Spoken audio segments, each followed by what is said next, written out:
Subramanyam, member, Democrat, Virginia, of the Oversight Committee as well, with us tonight here on the Hill. Congressman, thanks for being with us, sir. I played some of the videos there from what the president's top aides had testified.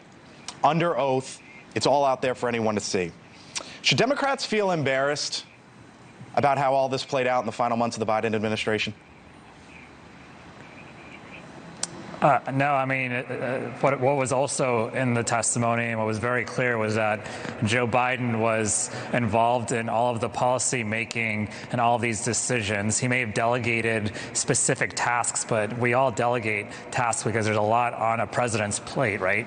And, you know, this whole thing about the Autopen, I've not had one constituent in my entire district reach out to me about Joe Biden's Autopen. That's the reality. What they are reaching out to me about is about this government shutdown and how Republicans aren't here. They're also reaching out to me about the corruption in this Trump White House.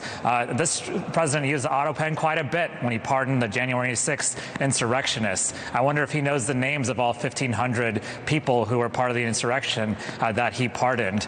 Certainly he knows George Santos's name, who he pardoned last week. I wonder if he used an Autopen for that. So I have lots of questions about this president's Autopen, but I certainly don't hear anyone caring about Joe Biden's Autopen. What about Dr. Kevin O'Connor? He was the physician for President Biden at the time. Here's what he testified.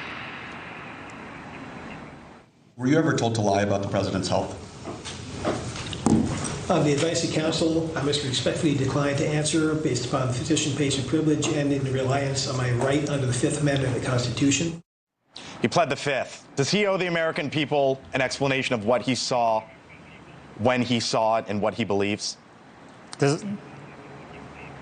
I mean, I don't think the former president's physician really feels like he owes an explanation. Certainly, I agree that we should have transparency when it comes to the health of presidents. I'd like to see this president be more transparent about his own health, for instance. It sounds like Chairman Comer agrees with me, and so perhaps we can work on a letter together on making sure that the results of this president's physicals and health investigations are released to the public. And so, you know, absolutely, I'm happy to have him turn that over, but it's really up to him at this point. Again, Joe Biden is no longer president. Donald Trump is president. I think it's more relevant to hear more about Donald Trump's health as well as his use of Autopen, which it seems to be quite a bit, maybe even more than Joe Biden.